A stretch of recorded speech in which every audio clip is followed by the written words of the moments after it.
My name is Jill Raymer, and this is my story. When I think about when I first had a relationship with Jesus, I really can't remember a time where I didn't. I think I always knew that I would grow up to love and to serve Jesus. And I think the rest of my journey has really been discovering what that means. What does it mean to follow Jesus? What does it mean to surrender my life to Him?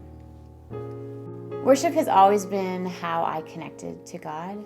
I think even as a small child, I would learn to sing, but singing and worshiping Jesus was sort of one and the same. And even in any time in my life when I was struggling, even to know what I was doing or what my purpose was, when I was standing before Jesus and giving Him praise, I've always known that I was fulfilling my greatest purpose. In my teens and even into my 20s, I really struggled with who I was, trying to figure out if I added value, if I had worth.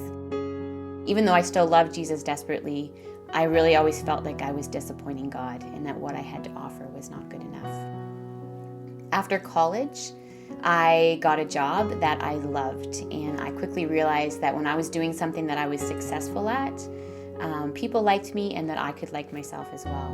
And so without realizing it, I created a world for myself where I avoided taking risks at all costs. When I looked at my life, though, I realized it didn't have joy. When I read the scriptures, it said that Jesus came to give us life and life to the fullest, and I knew that I wasn't living that.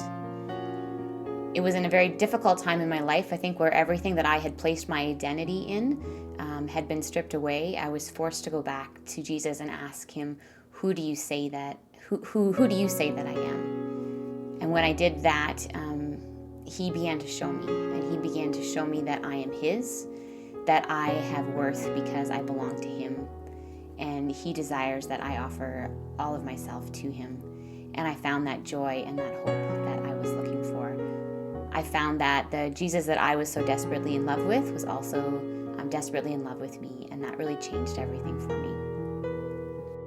God invited me to take a big risk, and He invited me to take a 10-month leave of absence from work and to join MB Mission's Trek program, which had me serving in Thailand for 7.5 months.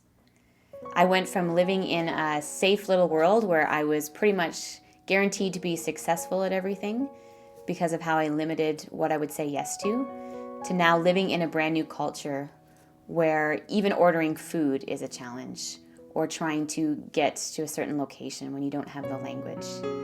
And it was a stretching time for me. I was asked to serve in ways that I hadn't served before.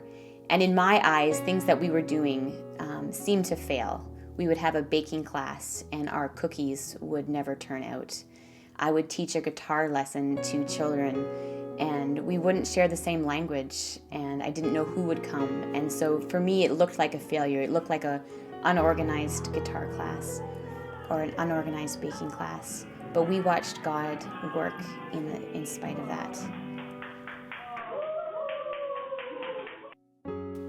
After I got back from Thailand, I was asking God the question, was that 10-month experience just something for me, or was there something more that He was calling me to?